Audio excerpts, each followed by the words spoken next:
Hi, I'm Nikki the Doppelganger, and this is my Lab 5 for Physics 2211, the falling Slinky.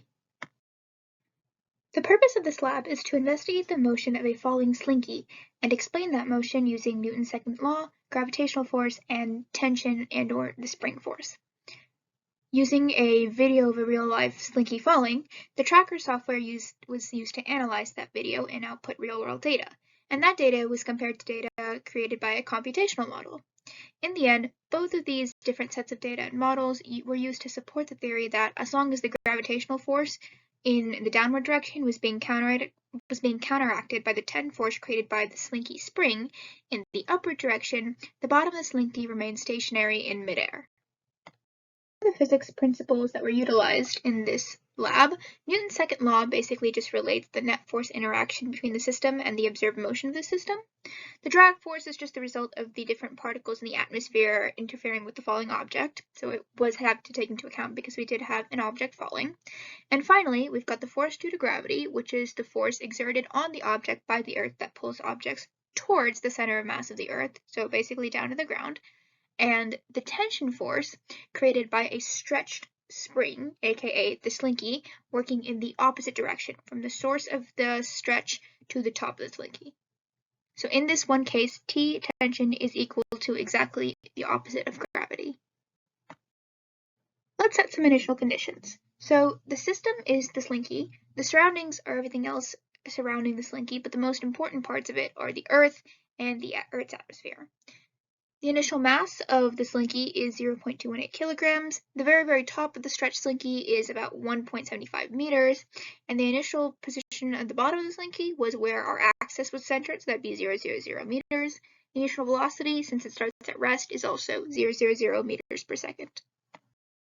These initial conditions were then input into a template glow-thread starter code for this one lab. So right here is the mass of the ball, then the initial position, initial velocity, we've got our time interval, force due to gravity, the unit vector for gravity pointing straight down, and finally the drag proportionality constant B was just found through trial and error. Next, the actual computational model of the experiment had two parts. Two different loops, the first one where the force of gravity equaled tension, and the second one where the force of gravity didn't equal tension. So this just used the position and velocity update formulas that we know using Newton's second law, right here and right here, but the force applied changed for both of them.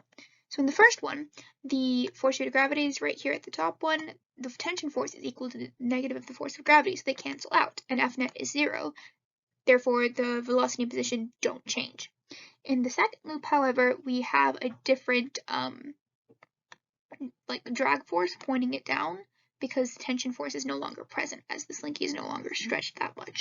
So we do have an actual net force, and the net force does cause the velocity and the position of the ball right here to change. So we see a change in the position and in the velocity of the bottom of the Slinky.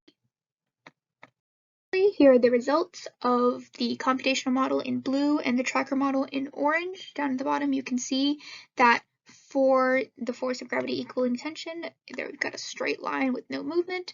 And then finally, when those two are not equal anymore, we see a rather predicted slope of the Slinky falling right here.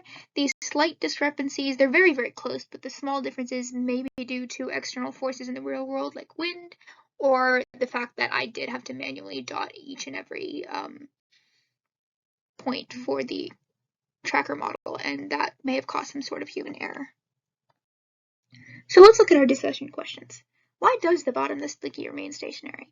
Well, we've got the gravitational force acting on the entire Slinky in the negative y direction, but the tension force created because the Slinky is a spring is in the positive y direction, and essentially that tension force acts from the base of the spring to where the string is being stretched, and the spring, aka the Slinky, is being stretched upward.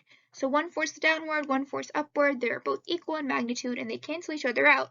So the spring itself doesn't actually move, or at least the bottom of the spring doesn't move, it doesn't fall through the air. It's just that the top of the spring is what's being affected by gravity as it goes from being stretched out to falling back into its neutral rest position. What if we put a large weight on the bottom of the spring? Will it still remain stationary? Well, it depends on the weight. If the weight is heavy enough that the gravitational force of the overall Slinky mass system overcomes tension, then it'll fall just like any other object. However, if it isn't heavy enough, then no, it will behave just as we seen and it will remain stationary.